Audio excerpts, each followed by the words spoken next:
Halo, selamat datang teman-teman media dan teman-teman Twitter. Selamat datang di Rama Tama Media seperti Dendam Rindu Harus Dibayar Tuntas dalam rangka perayaan kemenangan Golden Leopard di Locarno International Film Festival 2021. Acara ini didukung oleh Twitter Indonesia dan tentu saja kami berharap semoga semuanya dalam keadaan sehat ya. Saya Alexander Matius yang akan menjadi moderator untuk ngobrol-ngobrol bareng bersama delegasi tim dari Seperti Dendam Rindu Harus Dibayar Tuntas yang ke Locarno. Ada produser, sutradara, pemain, dan penata musik. Buat yang belum tahu, singkat aja sebenarnya ini film yang merupakan adaptasi dari novel karya Eka Kurniawan berjudul sama, yang sudah diterjemahkan ke berbagai bahasa, disutradarai oleh Edwin dan diproduksi oleh Palari Films. Dan kemenangan Seperti Dendam Rindu Harus Dibayar Tuntas juga menandai satu pencapaian penting buat perfilman Indonesia khususnya, karena sepertinya kalau tidak salah ini pencapaian tertinggi yang pernah didapatkan satu film Indonesia di festival internasional yang cukup bergengsi dan cukup senior lah ibaratnya kayak gitu. Mungkin terakhir kali mungkin kita kalau nggak salah tuh dapatnya runner up semacam jury prize atau sejenisnya gitu. Dan tentu saja khususnya untuk Palari Films karena dalam waktu 5 tahun kawan-kawan ini bisa mampu menyeimbangkan audiens baik lokal maupun internasional, kemudian tampil di festival film juga, seperti misalnya Possessive, kemudian mendapat top 6 audience di Singapore International Film Festival, kemudian Aruna dan Lidahnya juga sempat ditayangkan di program kulineri sinema di Berlin International Film Festival. Keduanya juga mendapat Piala Citra untuk berbagai kategori. Kemudian yang terakhir tahun ini juga Ali dan Ratu-Ratu Queens mencatat pencapaian penting menjadi Netflix original yang diminati penonton Indonesia, dan juga itu nomor 1 ya, dan nomor 2 di Malaysia bahkan. Dan tentu saja yang terakhir mendapat penghargaan tertinggi di Locarno International Film Festival, Golden Leopard. Nah, Seperti Dendam Rindu Harus Dibayar Tuntas ini masih panjang perjalanannya tentu saja. Yang berikutnya akan hadir di program Contemporary World Cinema di Toronto International Film Festival, dan masih akan berjalan-jalan filmnya. Kita doakan semoga terus bisa ditayangkan di berbagai festival film di seluruh dunia.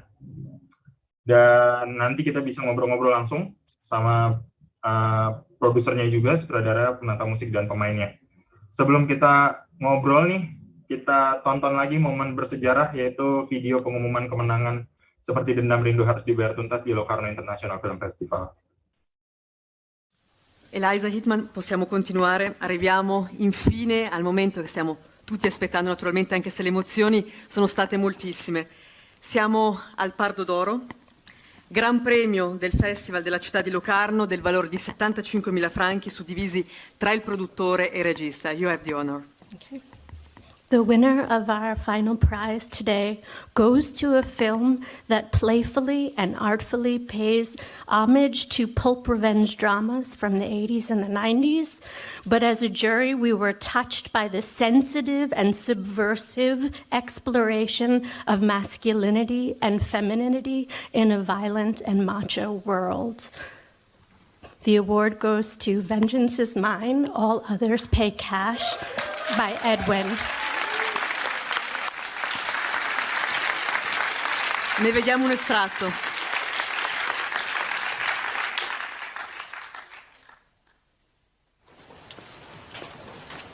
Hitam?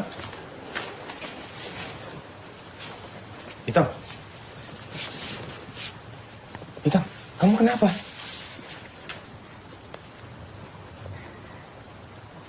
Kamu dari mana? Aku dari rumah sakit. Kamu tidak apa-apa? Aku hamil.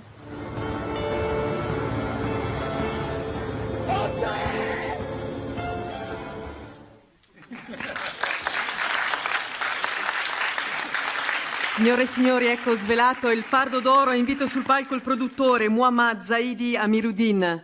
Welcome and congratulations.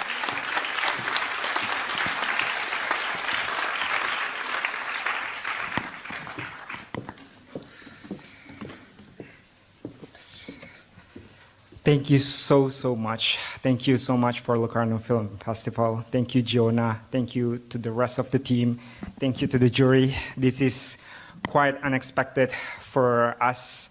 And unfortunately, Edwin, the director, and Meiske, my producing partner, and the rest of the delegation team, they're not here. They're back in Jakarta and in quarantine, but I'm sure they're celebrating somehow, eating gelato and pizza. We really didn't expect this. Thank you so much. This is actually our biggest milestone in our journey so far. And then we would love to dedicate this to the Southeast Asian cinema.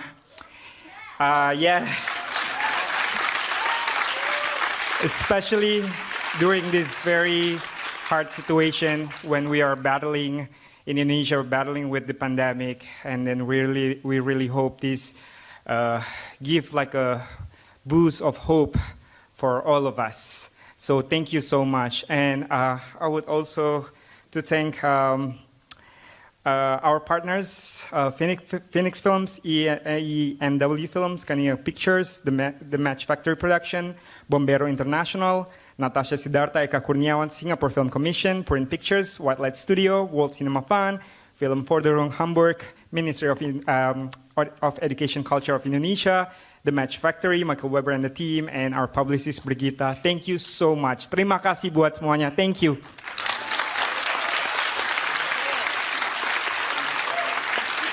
Thank you. Thank you so much. E abbiamo un videomessaggio del regista che vediamo subito. Hello, my name is Edwin. I was there in Locarno Film Festival last week, premiering our film, watching my own film together with the thousands of audience. It was really beautiful experience.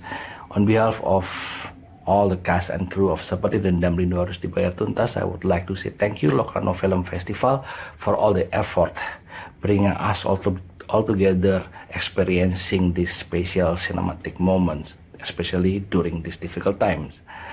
The Golden Leopard, the award, is a triumph for our love in cinema, and also at the same time a hope, an excitement to many new and hopefully wild, unexpected form of cinema that we will see in the future. In this opportunity, I would like to say also that this award is a celebration for Southeast Asian cinema. I hope Southeast Asian cinema is always bringing us a lot of colors and flavors, and most importantly, always dares to speak out against injustice or anything that kills our humanity.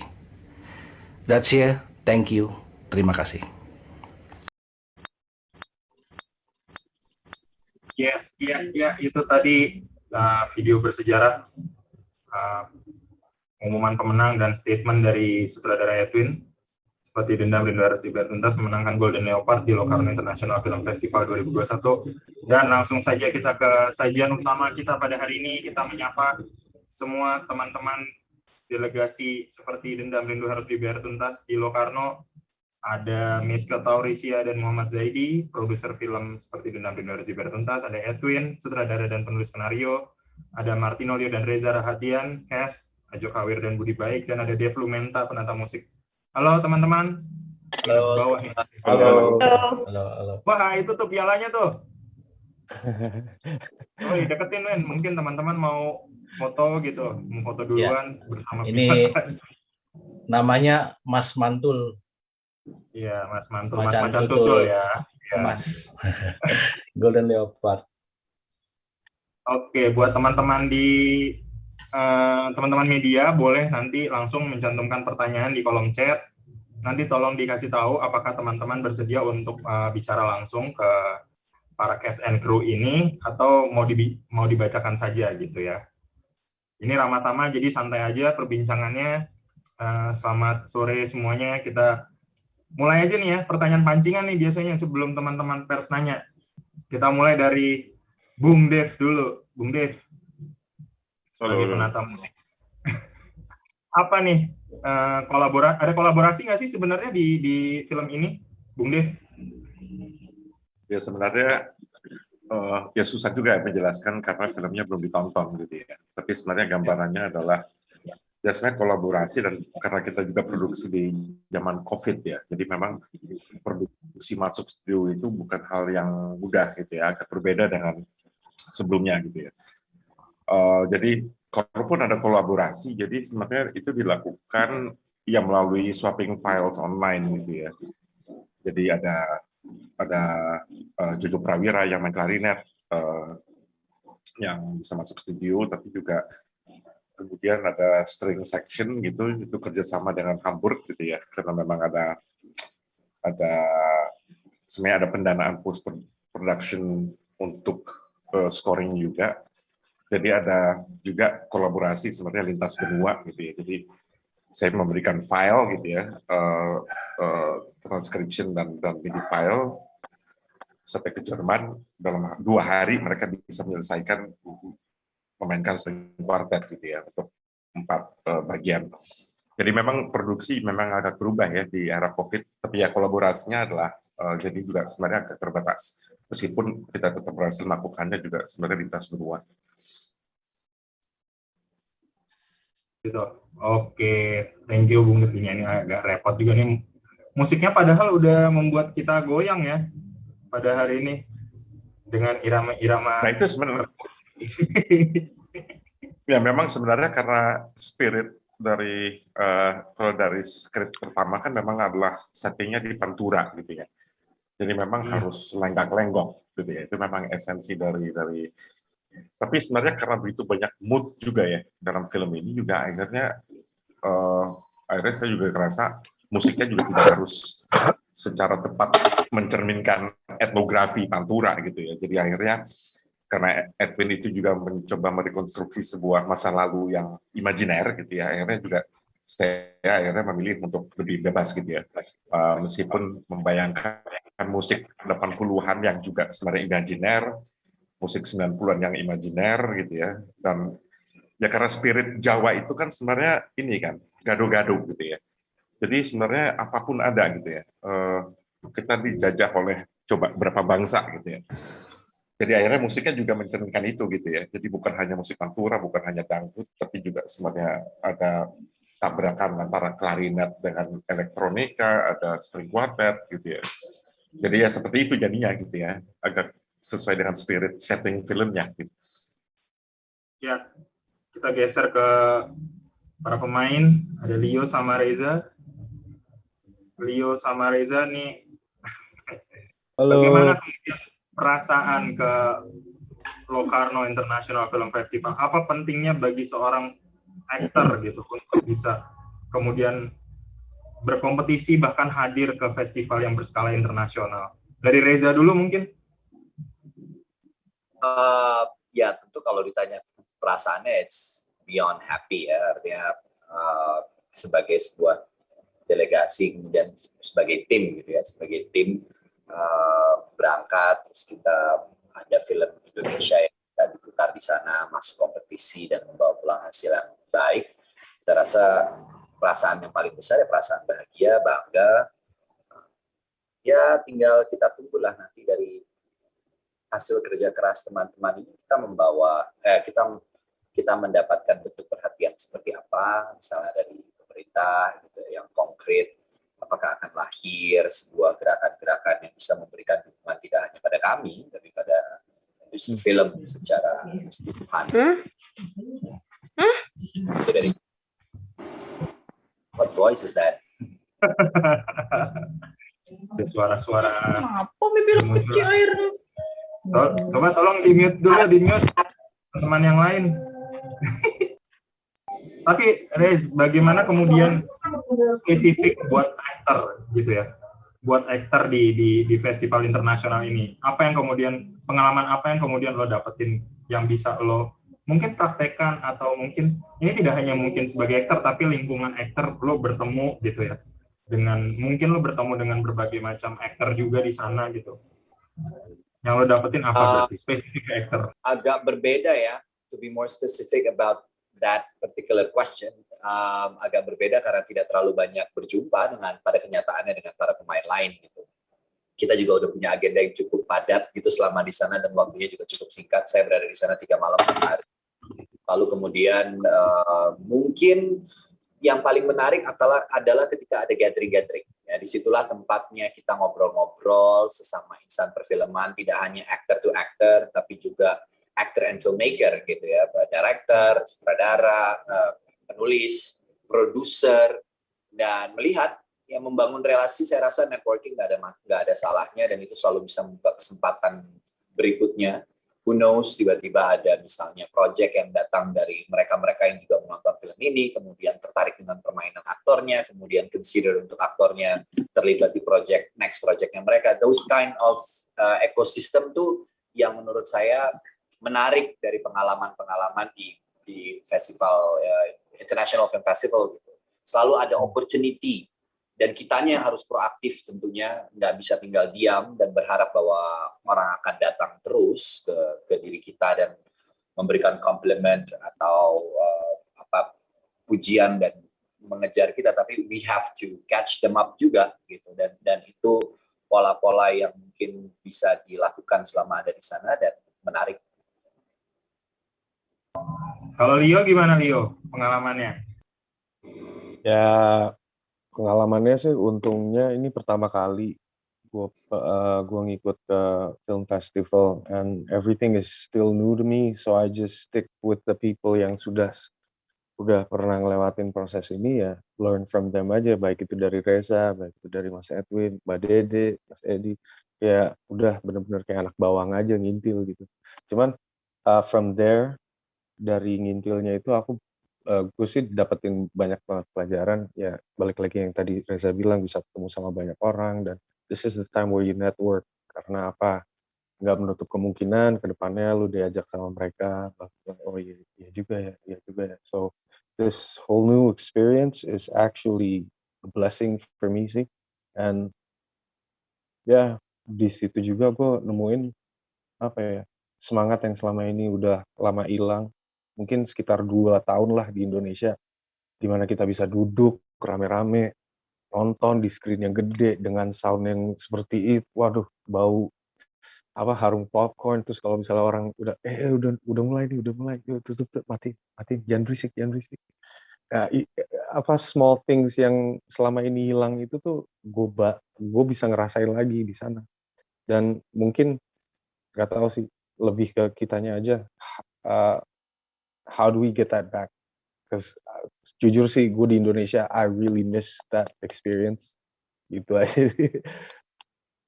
Gitu sih. Pada enak ya, bisa nonton lagi di bioskop ya semua ya. Langsung kita ke 3 orang yang di atas nih. Edwin, ada Dede, ada Edi. Sebenarnya mungkin butuh penjelasan sedikit kali ya, Locarno International Film Festival itu festival seperti apa sih, dan kenapa kemudian kalian mendaftarkan film ini, dan makna kemenangan kalian tuh apa sebenarnya? Dari Edwin kali ya, Win. Ya, Locarno Film Festival tahun ini tuh umurnya 74 tahun. Jadi dari segala banyak film festival yang ada di dunia ini, ya dia paling tua, nggak paling tua sih, nomor 2 paling tuanya Venice. Venice-nya juga 76 tahun, nggak jauh lah bedanya. Jadi pengalamannya sebagai film festival ini udah jadi satu institusi sendiri, gitu, jadi satu kebudayaan sendiri. Bahkan ada histori yang sangat khas gitu, bahwa film-film Locarno yang dari Locarno Film Festival ini bisa dibilang punya semangat yang sama, yaitu membela sebuah bentuk sinema yang biasanya terpinggirkan gitu, dan membicarakan hal-hal terkini yang dikemas dengan sangat sinematis, dengan cara-cara bicara yang sinematik. Ya kemenangan buat saya tentunya sangat sama seperti yang lainnya ya, menyenangkan gitu, merasa dihargai sebenarnya dengan hanya hadir di festival itu saja, seperti Leo bilang tadi, itu sudah kemenangan luar biasa gitu. Bagaimana apa yang kita kerjakan ini bisa ditonton dengan benar gitu, dengan cara yang benar yang kita percayai sebagai cara yang paling efektif dan efisien untuk menikmati pengalaman sinema gitu. Itu sudah luar biasa sekali. Datang ke sana tentunya bukan untuk kemudian mengejar hadiah-hadiah gitu seperti perlombaan, tapi ya memaksimalkan gitu kesempatan yang luar biasa ini, keberuntungan yang luar biasa ini untuk kemudian apa yang bisa kami dapatkan gitu, dan kami mendapatkan begitu banyak energi, semangat dan motivasi yang pada akhirnya ingin sekali gitu kami bagi di sini di Indonesia. Itu untuk kemenangan dan Locarno Film Festival sendiri gitu. Mudah-mudahan dengan adanya ini buat kami sendiri bisa lebih lebih punya daya tahan yang lebih kuat lagi untuk kemudian membuat dan ya berbagi lagi dengan penonton-penonton Indonesia yang ada di sini, mengajak untuk kemudian merayakan sinema Indonesia bersama-sama. Ya itu. Dede. Ya, buat saya ya semua pasti sama lah ya. Kalau soal seneng tuh udahlah pasti seneng gitu semuanya. Dan apa ya? Yang penting juga saya rasa kita kalau ke festival film itu kan sebenarnya film itu kan sebagai sebuah produk, dia itu kan sebuah produk seni ya dan budaya gitu. Dan itu sangat penting kita garis bawahi gitu di film seperti Dendam, Rindu Harus Dibayar Tuntas. Dan kalau kita ke festival film, itu sebenarnya adalah bentuk industri budaya festival film itu. Dan sebenarnya yang menyenangkan juga, saya pikir penting juga buat kita semua adalah saat kita memenangkan si Golden Leopard itu, Mas Mantul tadi, itu juga nunjukin gitu loh bahwa film Indonesia berdaya saing. Kita nggak kalah soal ide, kita nggak kalah soal kreativitas, kita nggak kalah juga soal artistik. Kayak tadi ya pencapaian yang sinematik khususnya. Dan jelas bahwa pembuat film Indonesia juga kompeten gitu. Nah, hal seperti itu yang saya pikir juga asik di festival film. Dari berapa ya film yang berkompetisi, mungkin sekitar 20 gitu loh dari seluruh dunia gitu. Di sana kita disejajarkan dan ternyata tahun ini Dendam terpilih sebagai pemenangnya, dan itu menurut saya pencapaian yang penting ya buat kita semua, dan kita semua artinya seluruh komponen yang terlibat di dalam film Dendam ini gitu.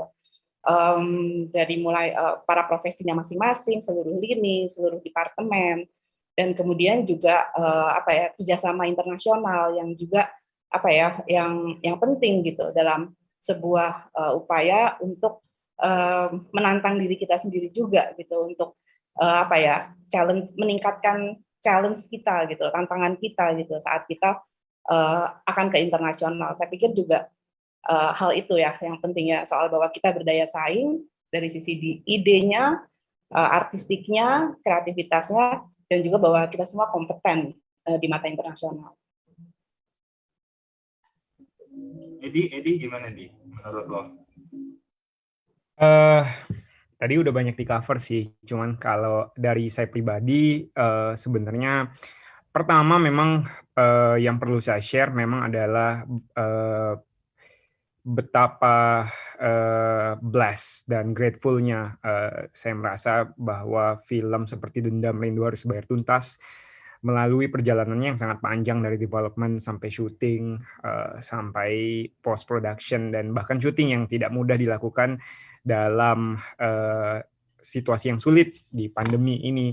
Dan akhirnya kami diberi kesempatan untuk berkompetisi di festival film besar, di mana tentunya di situ kami merasakan the best experience, menikmati sinema gitu. Tentunya ini blessing yang sangat besar gitu buat kami semua. Dan tentunya juga bahwa film ini bisa ditonton di sebuah kompetisi, ditonton oleh banyak orang, dan juga ditonton dari industri, penonton umum, sampai juga filmmaker-filmmaker. untuk menunjukkan, karena kan kita juga film festival is not all about prestige aja, tapi bagaimana filmnya bisa ditonton dan cita-citanya ya tentunya kemudian film ini bisa berkeliling ke festival-festival lainnya, ibaratnya seperti konser ya. Jadi semakin banyak bertemu dengan penonton-penontonnya, sampai mungkin nanti akan kembali ke tanah air bertemu dengan penonton di tuan rumahnya sendiri. Tapi dan semoga juga mendapatkan distribusi yang baik nantinya di dalam negeri maupun di luar negeri gitu. Dan yang memang terpenting adalah menunjukkan cerita dari tanah air, cerita dari Indonesia gitu. Apa sih yang menjadi kegelisahan kami saat ini?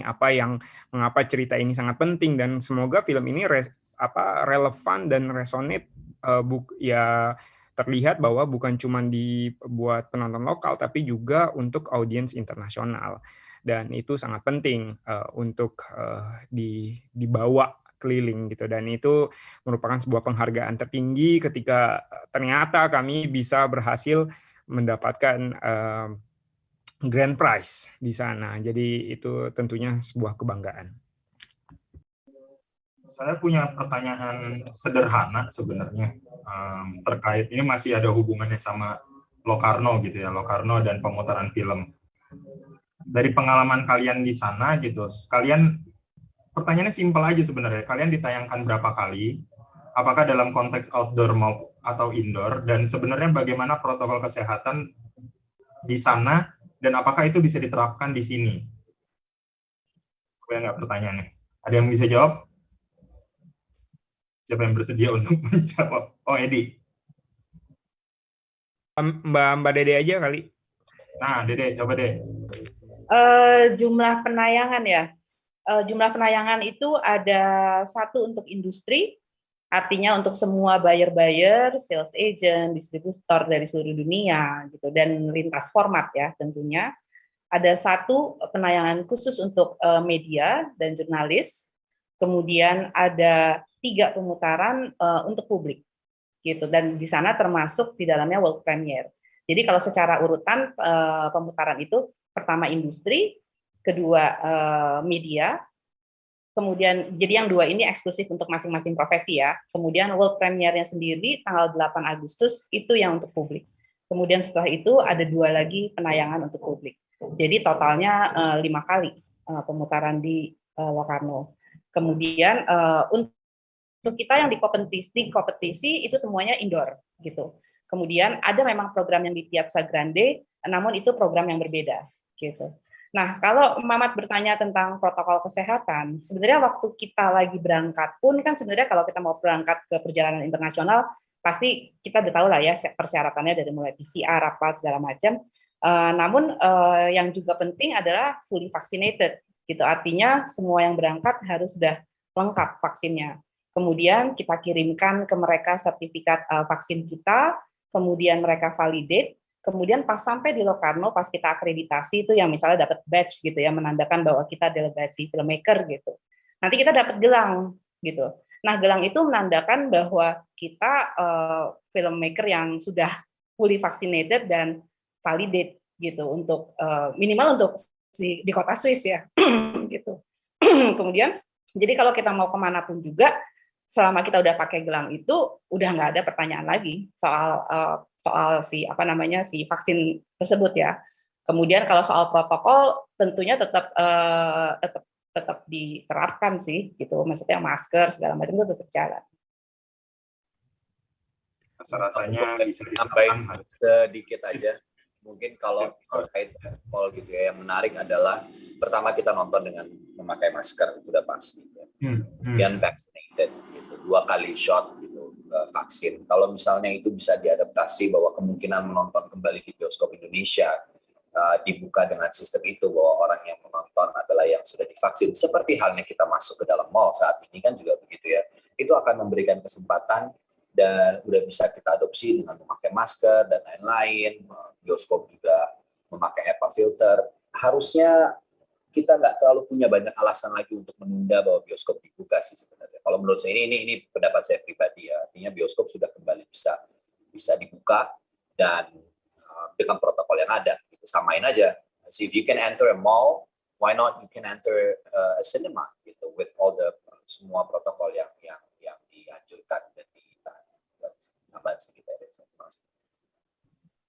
Ya, berarti sebenarnya itu ya. Sebenarnya yang bisa belajar dari Locarno, teman-teman berangkat dari Locarno juga bisa melihat bagaimana kemudian eksibisi berjalan gitu ya, dalam skala festival tentunya. Jadi vaksinlah teman-teman yang belum vaksin. Kita langsung ya ke teman-teman wartawan. Pertanyaan pertama ini cocoknya pasti untuk Edwin. Ada pertanyaan dari Mbak Nuti dari Cinemax. Dalam novel tidak ditentukan secara jelas periode waktunya adalah tahun 80-an. Mengapa memilih tahun 80-an untuk timeline di film ini? Alasannya apa? Monggo, Win.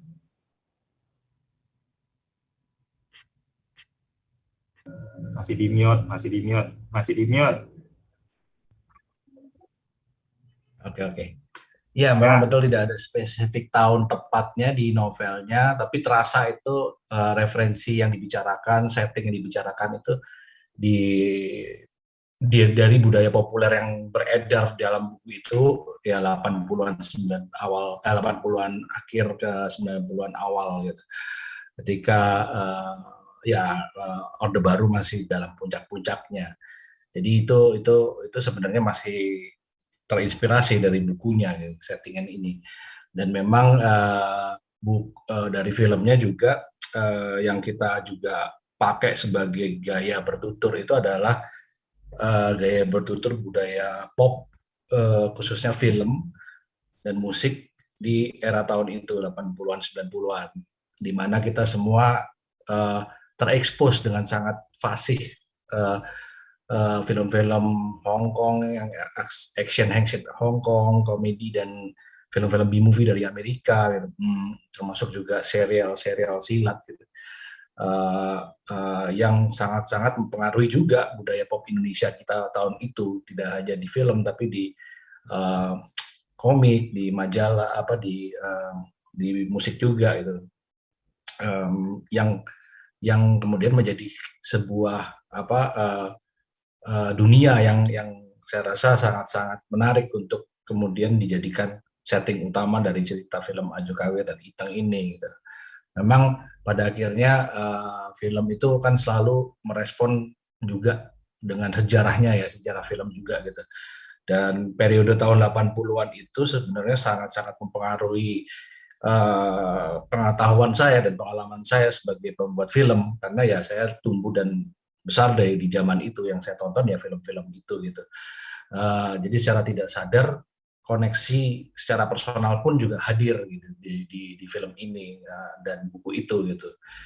Kemudian yang juga lebih menarik lagi sebenarnya bukan sekedar nostalgia saja yang memang hadir gitu, yang bisa dihadirkan atau dimain-mainkan lebih tepatnya.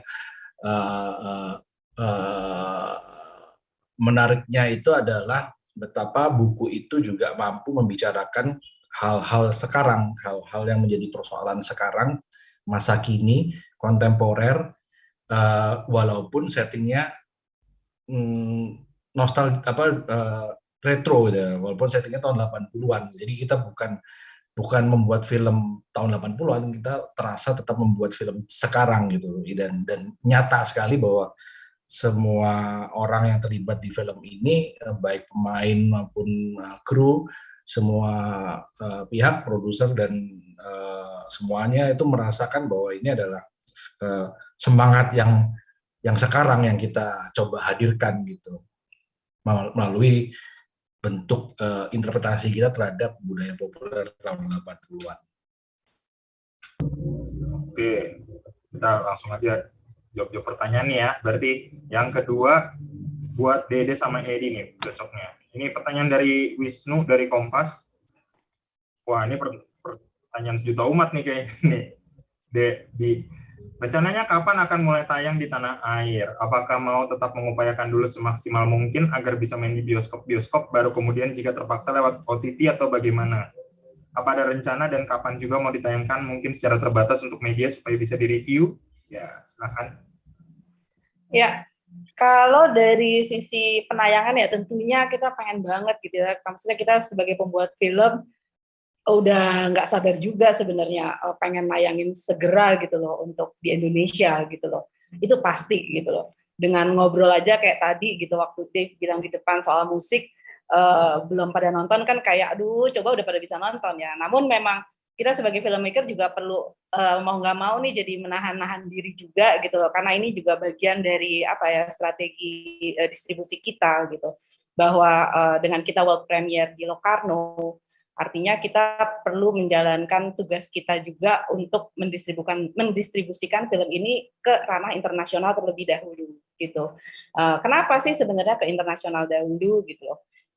Ini lebih soal bahwa karena kita world premiere-nya di luar apa namanya itu dari perjalanan. Kalau misalnya kita ngomongin film saat kita ke market internasional, kita tidak bisa menghindari itu soal bahwa premiere ini menjadi tempat yang penting untuk kick off si film gitu loh. Dan karena itu kita nih sampai akhir tahun, kenapa kayak tadi Mamat bilang di depan bahwa kita masih touring nih sampai akhir tahun, karena ini memang momen kita untuk benar-benar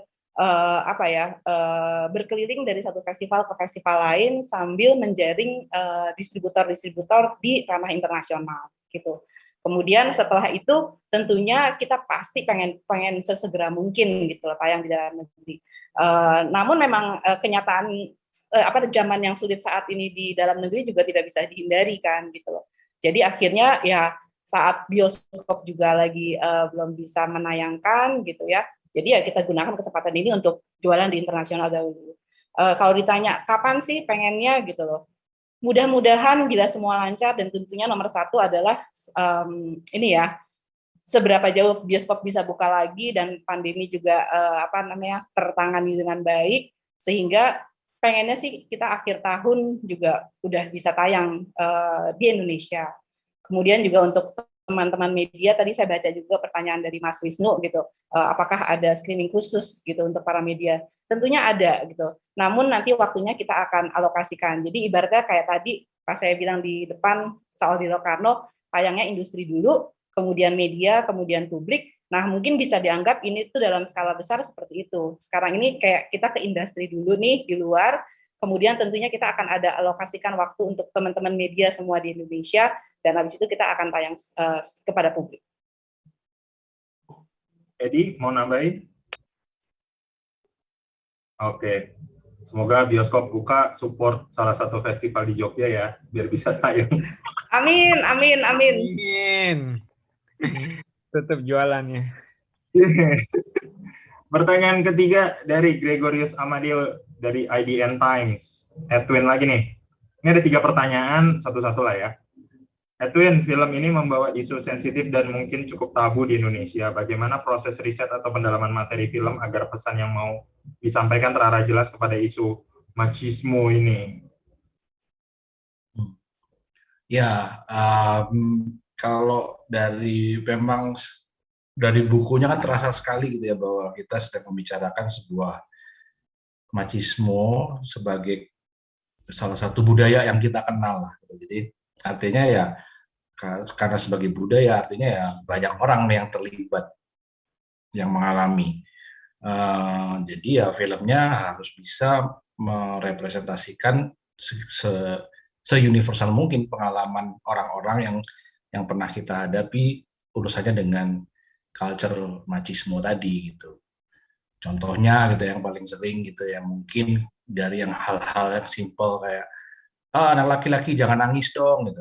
Nggak laki-laki banget. Nah, itu kan salah satu manifestasi culture machismo yang sangat mendarah daging lah dan bahkan sampai sekarang saya masih dengar lah gitu, kata-kata itu. Jadi ya kedekatan itu yang menjadi pegangan kita semua di sini gitu. Kita tidak membicarakan sesuatu yang mengada-ada gitu, kita membicarakan sesuatu yang sekarang terjadi. Jadi mudah-mudahan ya jadi bukan jalan lagi itu karena lebih jujur aja gitu dengan apa yang terjadi dengan kita diri sendiri. Gitu. Oke, masa laki-laki nggak boleh nangis ya boleh lah. Ini juga manusia. Ini lanjut, Edi nih yang belum jawab kali ya. Ini ada pertanyaan lagi. Target tim produksi di Toronto apa? Mengingat akan berpartisipasi di sesi Contemporary World Cinema. Targetnya, ini yang masih menjadi kendala tentunya buat kami, masih berusaha dengan situasi yang sulit seperti ini. Tentunya setiap negara punya regulasinya masing-masing.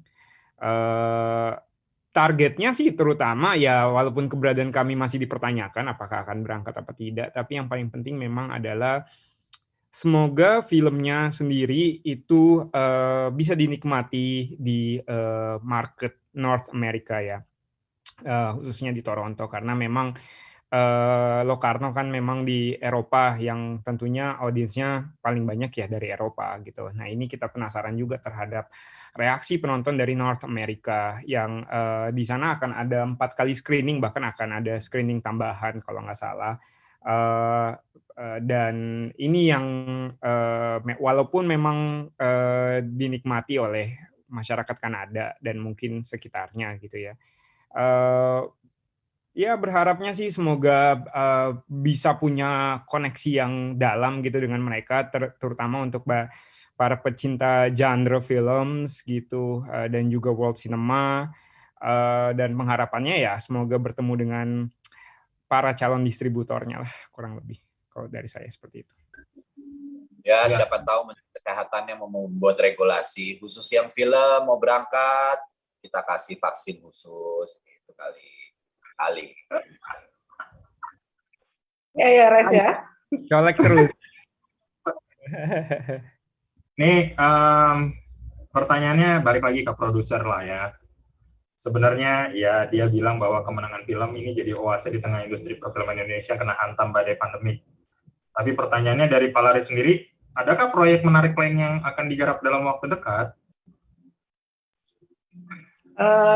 Ya namanya kita juga rumah produksi film ya, jadi kita harus selalu punya film-film yang udah ibaratnya kalau di dapur tuh udah mulai kita siap-siapin deh gitu loh ya, bahan-bahan apa ya yang mau kita masak selanjutnya gitu loh, tentunya ada gitu.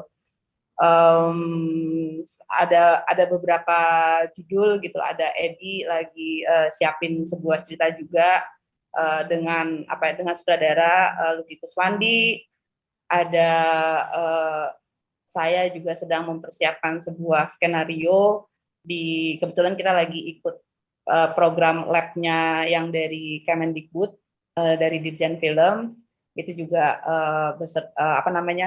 lagi nyiapin skenario ditulis oleh Ananda Badudu dan Winnie Benjamin gitu. Mungkin so far itu gitu. Kemudian kita juga sering banget dengar request untuk bikin dong posesif 2 gitu, atau misalnya lanjutannya Aruna apa sih gitu, apalagi dengan kita ngomongin waktu itu ngomongin soal itu juga ya, wabah gitu, dan hubungannya dengan sekarang gitu. Jadi akan ada selalu sih yang kita siapkan, dan juga mungkin cerita-cerita lainnya lah.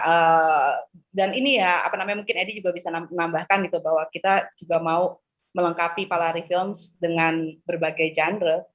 Ya. Tentunya prosesnya semua, of course, selamat. Lo tahu bahwa development itu salah satu tahapan yang paling penting, dan kami dengan terjadinya pandemi tidak menyetop, tidak memberhentikan kami untuk terus mendevelop cerita-cerita baru, skenario-skenario seperti yang Mbak Dede udah cerita. Termasuk juga selain film-film panjang, tentunya kami sangat terbuka juga dengan untuk bekerja sama dengan sutradara lainnya.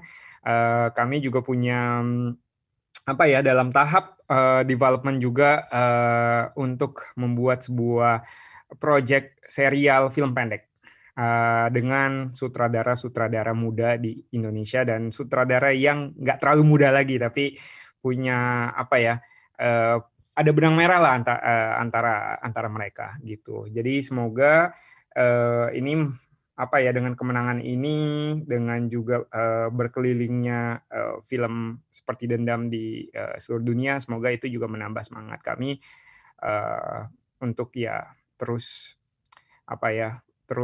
berusaha untuk konsisten.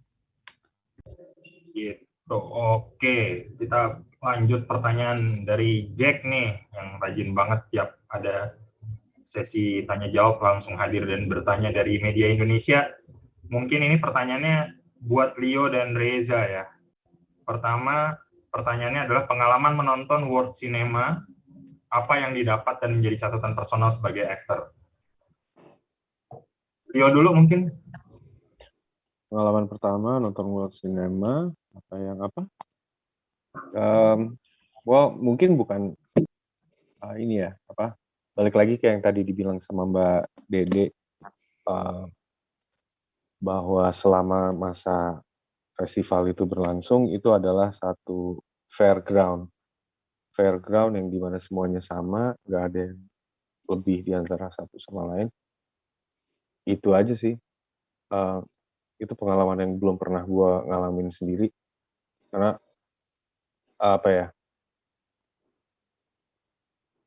lebih ke unbelievable. I mean, I can't believe it, I'm here. Wow. Terus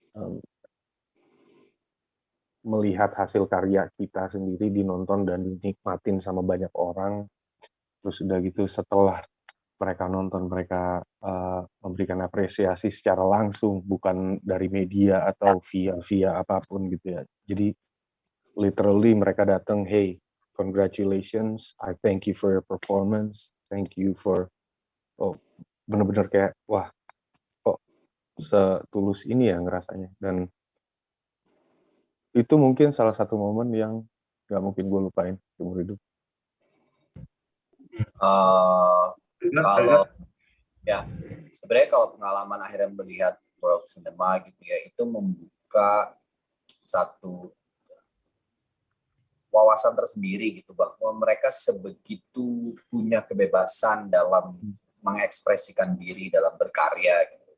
Dan itu menjadi catatan penting buat saya personally gitu, karena saya melihatnya akhirnya kita sering sekali lah mengalami film-film yang mungkin film-film Indonesia yang justru punya prestasi di kancah festival internasional, yang di negeri sendiri mungkin benturannya cukup banyak karena isunya, hanya karena jalan ceritanya atau pemilihan tokohnya, karakternya dan lain-lain.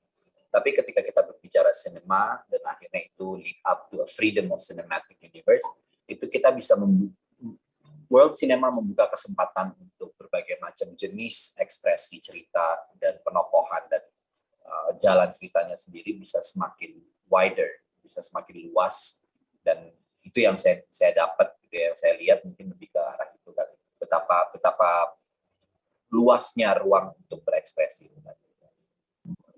Ya, ini pertanyaannya masih buat kalian berdua. Bagaimana kemudian bekerja sama dengan seorang Edwin? Nanti Edwin bertanya sebaliknya ya. Bagaimana kemudian kalian bekerja sama dengan Edwin? Dan kemudian apa yang menjadi improvement kalian sebagai aktor di project ini? Apalagi Leo ini main cast pemeran utama. Perdana nggak sih Leo? Kalau nggak salah ya? Apa tuh? Pertama Jadi kali sama Mas? Oh, enggak. Sebelumnya udah pernah. Tapi emang ya begitulah. Sangat makna ya begitulah. Iya. Reza dulu, guys, gimana?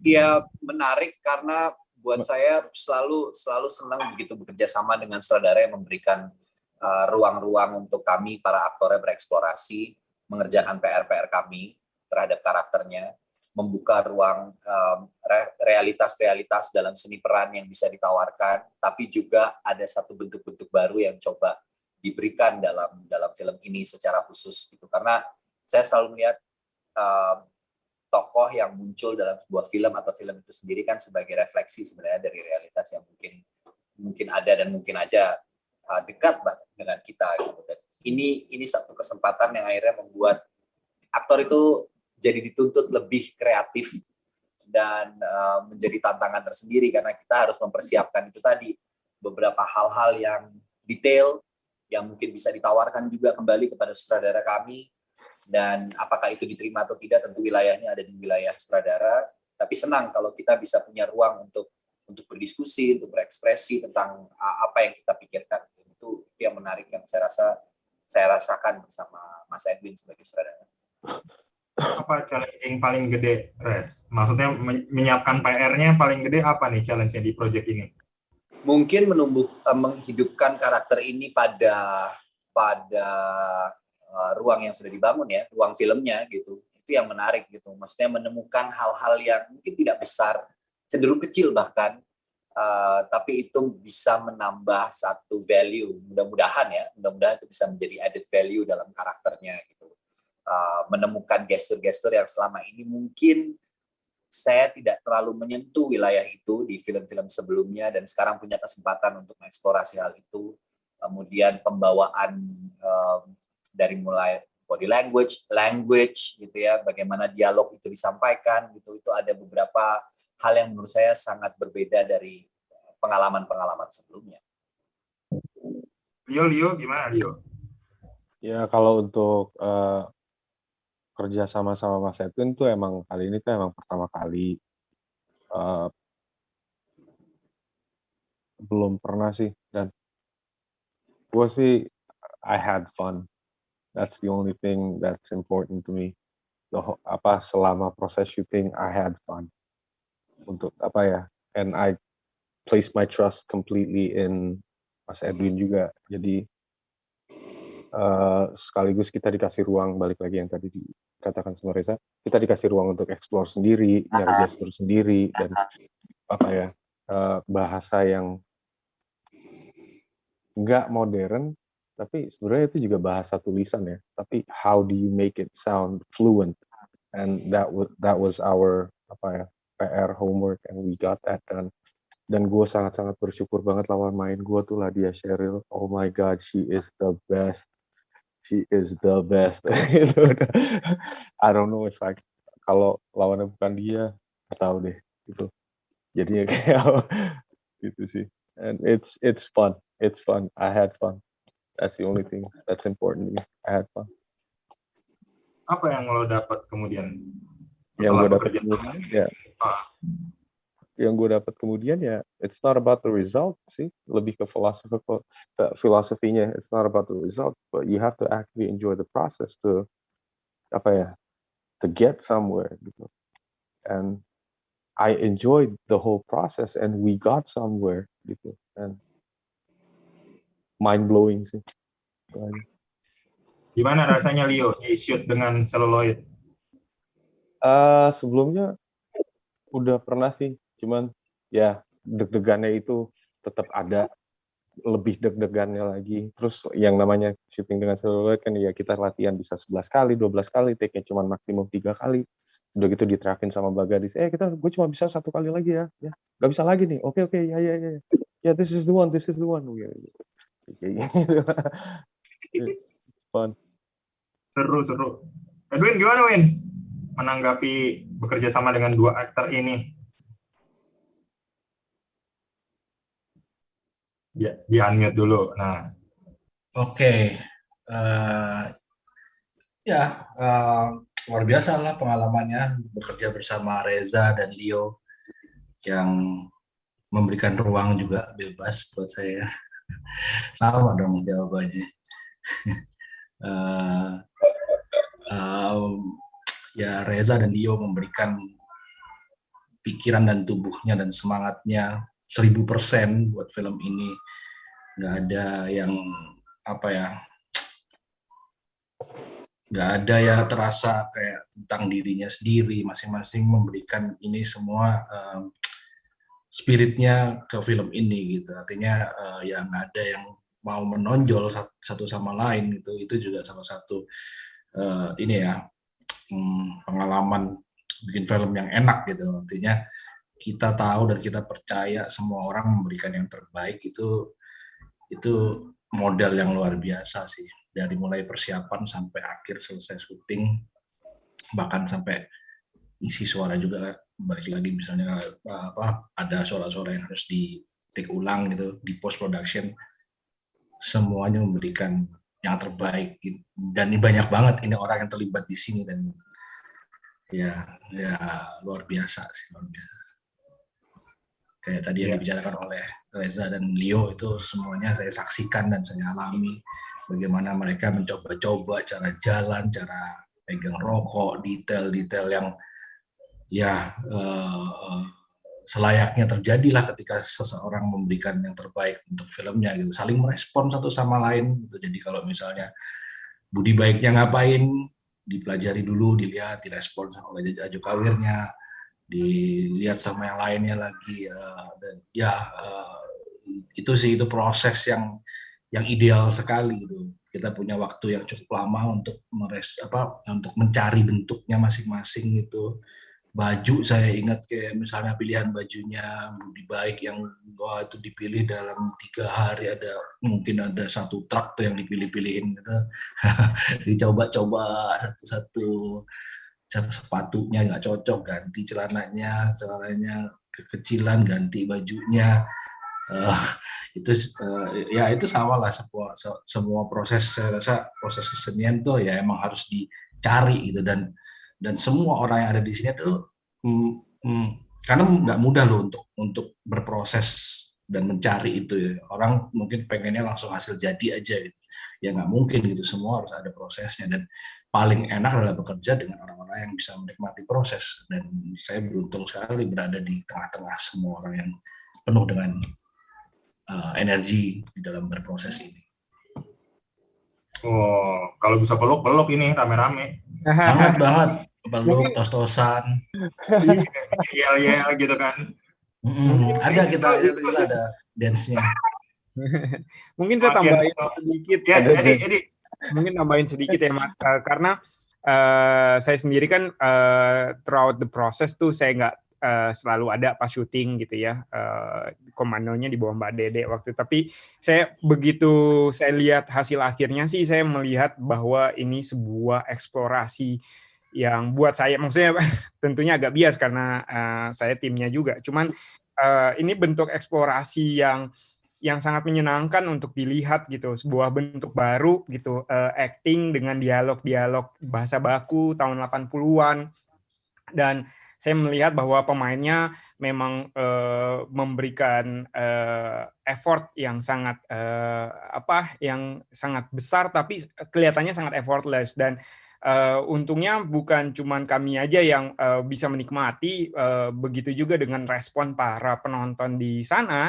Itu banyak sekali yang tidak hanya memuji sutradara atau filmnya gitu, tapi secara spesifik mengekspresikan bahwa mereka sangat senang dengan penokohan dan juga acting para pemainnya, seperti Ladia, seperti Leo, seperti Reza. Bahkan waktu saya jalan kaki sama Leo, ada kayak wartawan-wartawan dari Itali yang loncat-loncat kesenangan bahwa ini Leo itu ya pemainnya, you're badass or something like that. Begitu pula juga setelah screening. Jadi menyenangkan sih, maksudnya melihat bahwa ini bisa resonate ke penonton di audiens di luar negeri juga. Semakin nggak sabar nih pengen nonton. Pasti akan banyak obrolan-obrolan lah nanti setelah nonton. Nah, ini pertanyaan masih Bung Dev, nih banyak pertanyaannya nih, tapi oke juga nih. Bung Dev, pertanyaan buat Bung Dev. Bagaimana Bung Dev melihat unsur musik pantura yang masuk dalam film? Ada beberapa film juga yang menggunakan dangdut sebagai bagian misalnya. Apa batas dari sekedar eksotisme kepanturaan dengan misalnya musik itu memang menjadi bagian desain yang utuh dengan filmnya? Silakan Bung Dev. Ya, terima kasih Jack untuk pertanyaannya. Sebenarnya ini pertanyaan menarik karena sebenarnya di film ini panturanya itu juga antah berantah gitu ya. Jadi tidak ada pretensi bahwa film ini mewakili realitas pantura gitu ya. Jadi sebenarnya kalau kita lihat nanti di filmnya itu juga nggak jelas gitu. Meskipun syutingnya di Rembang, tapi sebenarnya bahkan ngapak tidak ada gitu ya. Semua dialognya pakai bahasa Indonesia gitu ya. Jadi sebenarnya alegori ke pantura ada gitu ya. Tapi sebenarnya lebih untuk meminjam setting sebenarnya dari masculinity culture-nya sih sebenarnya kalau saya lihat gitu ya. Jadi sebenarnya dangdut kan sebenarnya adalah ya sesuatu yang pertanyaannya kan jadi dangdut itu milik siapa gitu kan. Nah, soal eksotisme sebenarnya saya kira yang penting adalah sebenarnya pretensi filmnya apa gitu kan. Kalau dia berusaha untuk mewakili sesuatu yang orisinal gitu ya, saya kira di situ mungkin nanti pertanyaan soal apakah eksotisme ini menjadi problematik atau tidak itu muncul gitu ya.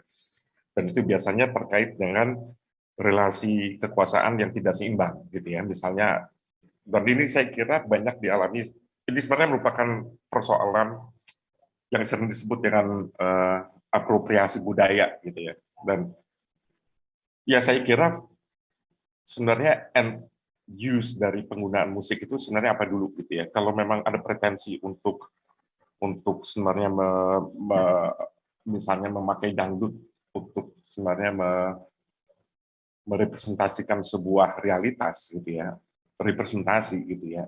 Di situ memang soal pertanyaan ini memang layak muncul gitu ya. Tapi ini ada film fiksi gitu ya, dan sebenarnya juga dangdut yang dipakai itu juga dangdut yang agak imajiner gitu ya. Dangdut old school tapi dengan sound-sound yang campur sari gitu. Jadi sebenarnya tidak ada sebenarnya intensi untuk mewakili sebuah realita yang secara etnografis benar gitu. Di dalam film ini lupakan sebenarnya etnografi, lupakan keaslian, lupakan otentisitas gitu. Tapi memang sebenarnya di film ini selain scoring, sebenarnya kita juga sebenarnya memakai misalnya lagu dangdut, misalnya Sekuntum Mawar Merah yang diciptakan Rhoma Irama, tapi kemudian itu direkam pada saat syuting di Rembang gitu ya. Jadi ada band lokal yang main, itu direkam, dan itu yang kemudian terpakai di dalam filmnya gitu. Jadi ada yang memang dangdut yang memang otentik gitu ya. Tapi kemudian saya juga sebenarnya melakukan sebuah interpretasi gitu ya.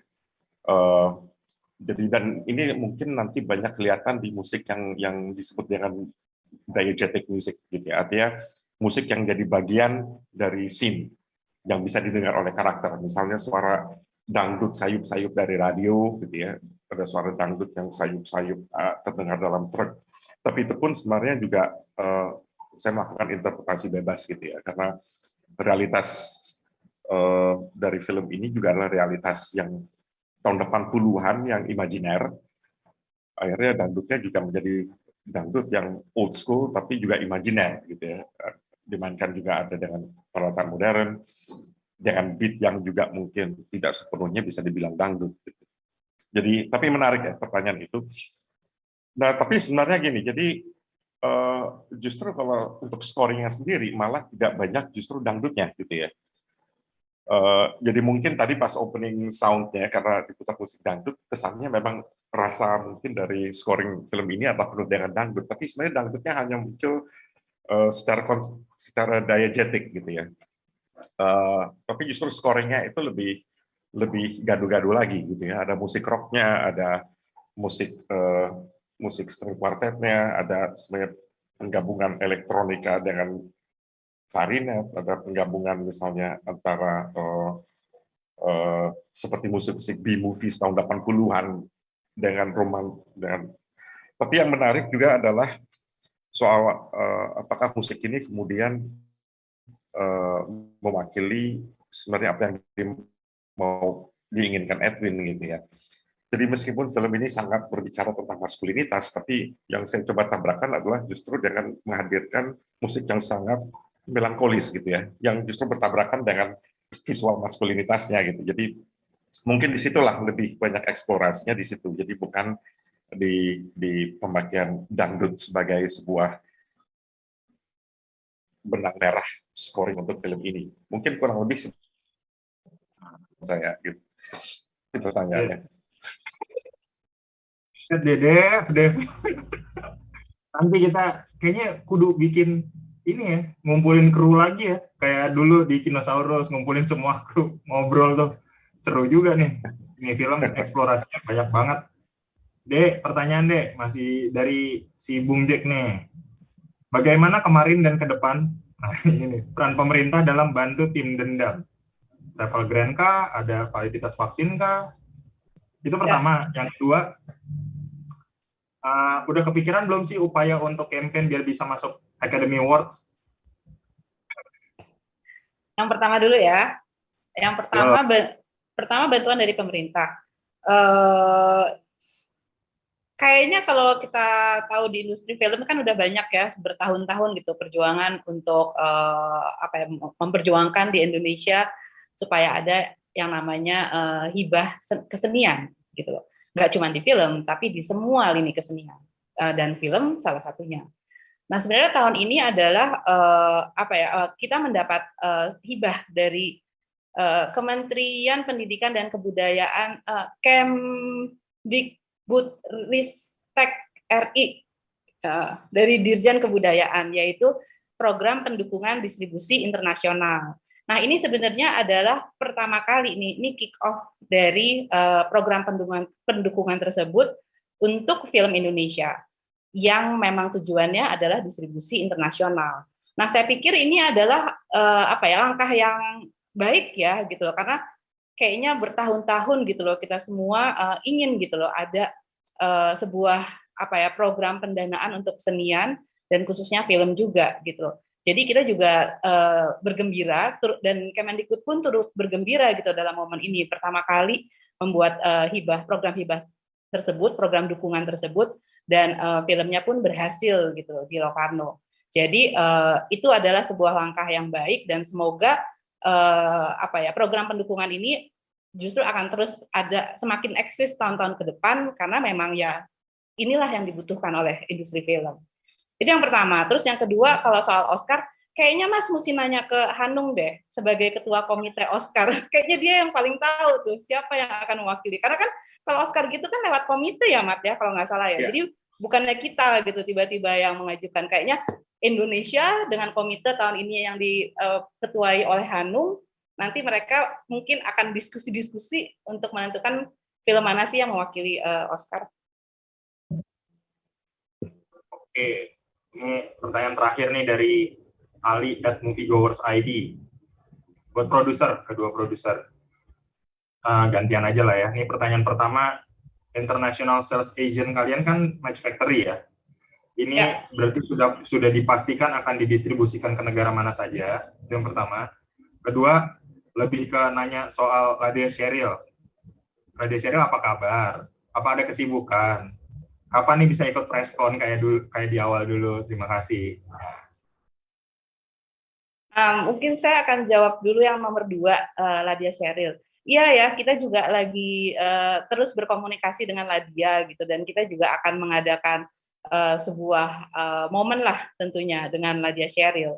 Dan untuk teman-teman sekalian mungkin bisa saya informasikan, saat ini di Palari Films lewat Ivan Maksara, Ivan yang sedang akan mengatur nanti kapan sih momen untuk bisa ngobrol-ngobrol dengan Ladya Sheryl. Tapi tentunya ini pasti kita akan sediakan waktu ini. Kemudian kalau yang pertanyaan satunya lagi soal didistribusikan ke negara mana saja. Nah, ya karena kita kick off kan kemarin di Locarno tuh di Eropa, artinya kita sudah masuk ke pasar Eropa.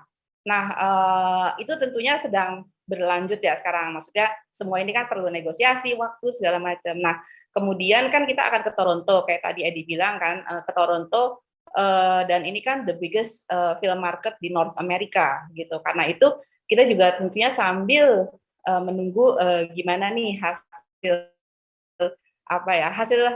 ketemuan nih antara The Match Factory dengan para distributor, sehingga harapannya mungkin kita akan segera bisa mengumumkan film ini akan terdistribusi di negara mana aja dan dalam format apa. Oke, kayaknya itu ya. Edi kayak nggak ada tambahan dong ya? Harusnya udah dijelasin sama Dede ya soal Match Factory. Oke, kalau tidak, ya kalau nggak ada, terima kasih teman-teman media yang sudah hadir dan teman-teman Twitter yang sudah memantau jalannya diskusi ini. Silakan teman-teman media bisa mengambil foto. Silakan bersiap-siap teman-teman seperti Dendam. Yang di Twitter juga boleh ya sebenarnya. Boleh screenshot atau selfie lah, selfie bareng. Nah ini Cash and Crew seperti Dendam. 3, 2, 1, sekali lagi ya. 3, 2, 1. Sip, oke. Terima kasih lagi untuk semuanya, untuk teman-teman Terima kasih pers dan teman-teman teman-teman media. Twitter. Terima kasih teman-teman KSN Thank you Crew. semua. Terima kasih Twitter Thank you semua. Indonesia. Thank you Terima kasih Mamat. Twitter Indonesia. Thank you. Sampai ketemu kita di kesempatan lainnya. Bye. Thank you, Mat. Thank you semua teman-teman media. Terima kasih teman-teman media, stay safe. Terima kasih. Terima kasih.